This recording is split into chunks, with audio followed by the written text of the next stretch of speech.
Le bushcraft consiste à mettre en pratique des compétences et connaissances permettant de vivre de manière agréable dans la nature avec un impact minimal sur celui-ci et de manière la plus autonome possible. Alors comme tu t'en doutes, j'adore le bushcraft. Par contre, ce que j'aime aussi, c'est la technologie.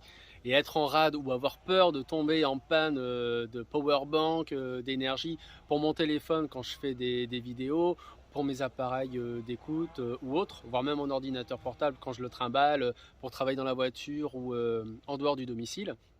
C'est quand même bien d'avoir une autonomie.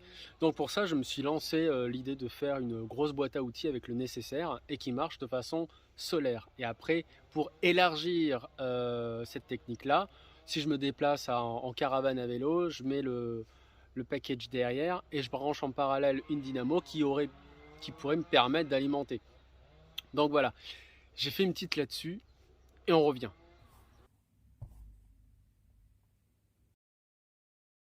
L'idée est de mettre effectivement une dynamo avec une sortie en 12 volts. Ça permettrait de, pendant le déplacement, de recharger en tout cas une partie de la batterie. Voici un schéma de câblage d'un kit que l'on peut trouver sur internet à un prix modique.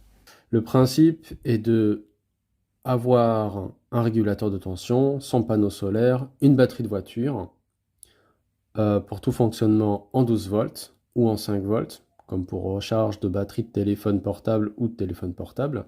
12 volts, tout ce qui peut être éclairage en 12 volts, ou soit tout ce qui peut être lié à la voiture. Après, un convertisseur de tension d'ondulateur, il va passer la tension de la batterie de 12 à du 220 volts.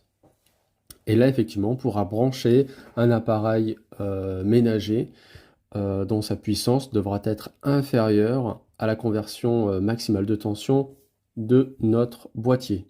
Ici, en bleu, le mien, il est de 700 watts. Donc, si je veux brancher un appareil qui consomme davantage d'énergie, ça ne marchera pas. Par contre, pour tout ce qui est en dessous, oui.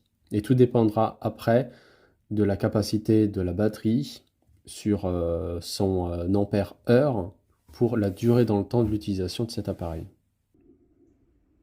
Alors, comme tu t'en doutes, la chose la plus importante, c'est de penser à qu'est-ce que tu vas brancher comme appareil avant d'investir.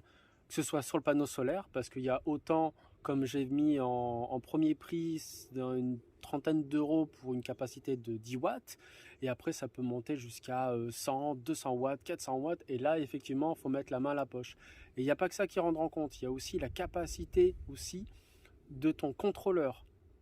Et ça aussi, il faut que ce soit en alignement avec ton panneau solaire. Après, la batterie en elle-même, elle va ingurgiter plus ou moins l'énergie que tu vas lui donner, mais plus en fin de compte on va avoir un ampérage important et plus ça va être une charge rapide et après ça va durer dans le temps.